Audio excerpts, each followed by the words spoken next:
Théon d'Alexandrie. Il a écrit un traité de l'astrolabe qui, lui non plus, ne nous est pas parvenu. Par contre, on trouve quand même dans les ouvrages scientifiques de sources byzantines et arabes beaucoup de mentions de cet ouvrage et beaucoup d'extraits de cet ouvrage.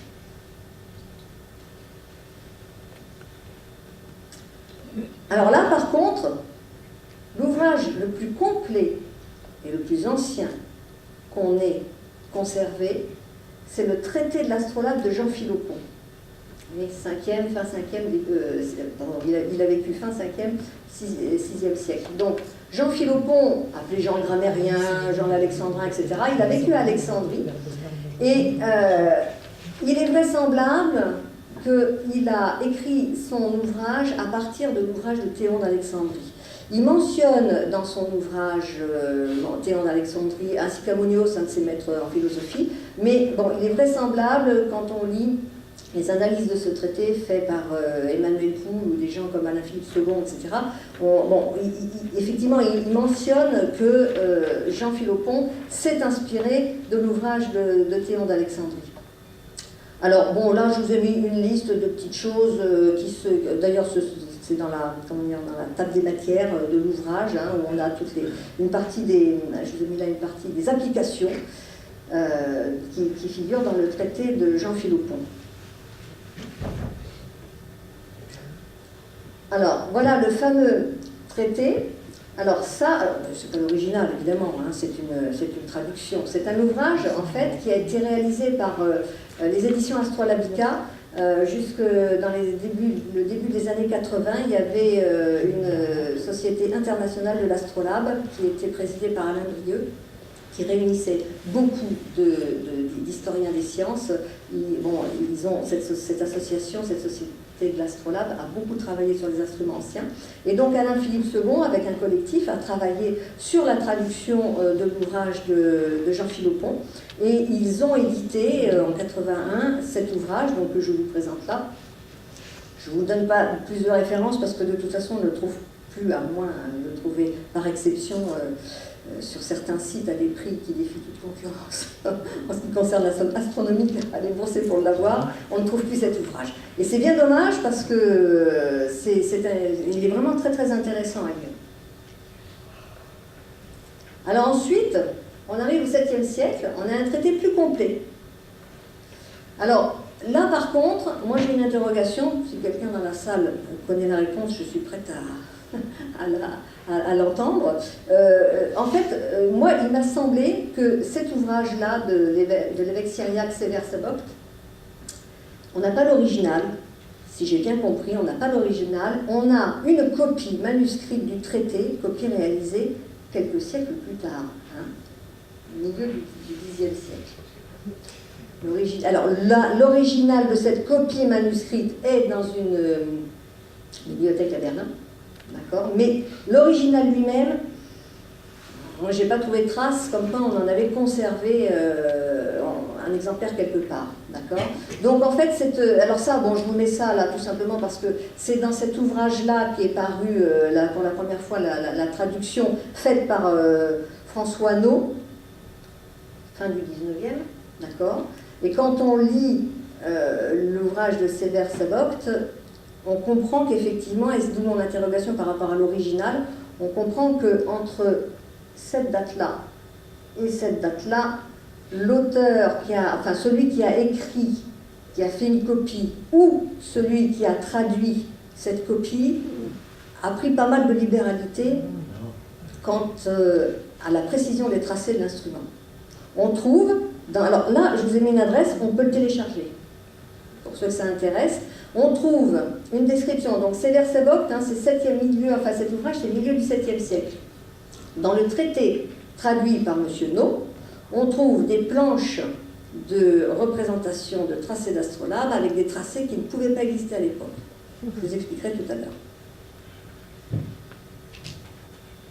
Alors, chose importante, ni Philopon ni Sabopt ne développent l'art de tracer l'instrument. Donc n'expose le principe de la projection stéréographique qui passe directement à la description de l'instrument et à ses utilisations. Et autre chose, aucun astrolabe grec ne nous est parvenu, en tout cas dans les collections publiques ou privées connues. Mais enfin, je pense que ça se saurait s'il y avait un astrolabe grec quelque part. D'accord ? Donc, aucun astrolabe grec n'est parvenu jusqu'à nous. Alors bon, là je mentionne une petite chose, c'est que bon, avec Philopon et Saborte, on voit qu'effectivement les fonctions principales, on va dire, ouais, les fonctions principales liées à l'astronomie sont clairement définies, et puis on commence à voir apparaître quelques fonctions astrologiques. Il ne faut pas le passer sous silence, cet instrument a beaucoup servi aussi à faire de l'astrologie.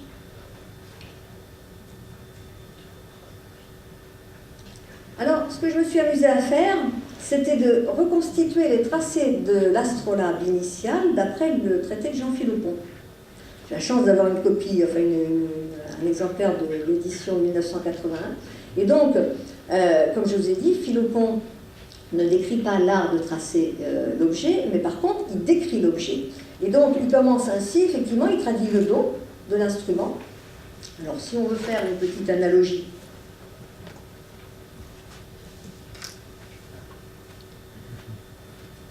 le dos, ça correspond à ce qu'on appelle la face arrière, d'accord ? Donc le dos de l'astrolabe, de l'instrument que décrit Philopon, il a uniquement une graduation de 0 à 90 degrés ici, ce qu'on appelle l'échelle de hauteur, d'accord ? Et il y a une alidade, qu'on n'appelait pas alidade à l'époque, mais dioptre, d'accord ? Dioptre à œilleton. Ici vous avez deux œilletons, enfin pardon, deux petites barres métalliques qui sont à cheval sur l'alidade, et elles ont chacune un trou. Ce trou est ce qu'on appelle sur la ligne 2 fois de l'instrument, le bord de l'alidade, ce bord de l'alidade passant par le centre de l'instrument. Donc les deux trous sont alignés là, d'accord ? Donc voilà tout simplement comment Philopon décrit le dos de l'astrolabe. Ensuite, on a le tympan. Alors, là vous allez reconnaître le tropique du Cancer, l'équateur, le tropique du Capricorne, le centre de mon astrolabe.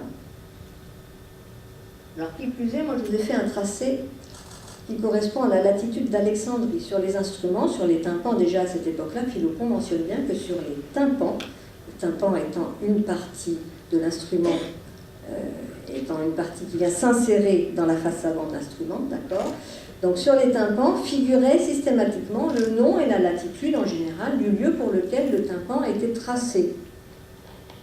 La particularité de l'astrolabe planisphérique, c'est qu'on l'utilise pour une latitude donnée. Si on change de latitude, on change de tympan. D'accord ? Donc, vous reconnaissez également là le méridien nord-sud, l'axe est-ouest. Ensuite, c'est pas tout, parce qu'avec ça, on ne va pas pouvoir faire grand-chose, on a la ligne d'horizon de l'endroit où je me situe. Cette ligne d'horizon qui est en fait une courbe, qui est, si on la prolonge, un cercle, cette ligne d'horizon aura une courbure différente en fonction de la latitude que je représente. On pourra le voir, hein, si j'ai différents instruments. J'en ai un là, celui-là qui est devant, il est tracé pour la latitude de 23 degrés 36 minutes. Vous verrez que la ligne d'horizon, effectivement, elle est beaucoup plus plate, beaucoup plus aplatie que sur cet instrument qui est conçu pour 31 degrés. Ensuite, parallèle à la ligne d'horizon, on a ce qu'on appelle les cercles de hauteur. Je vous ai dit que l'instrument était destiné à mesurer des hauteurs d'as au-dessus de l'horizon. Une fois que j'ai mesuré ces hauteurs, il faut bien que j'en fasse quelque chose. Donc, si je veux les reporter sur l'instrument, il me faut une échelle, quelque chose, une graduation qui me permette de reporter cette hauteur mesurée.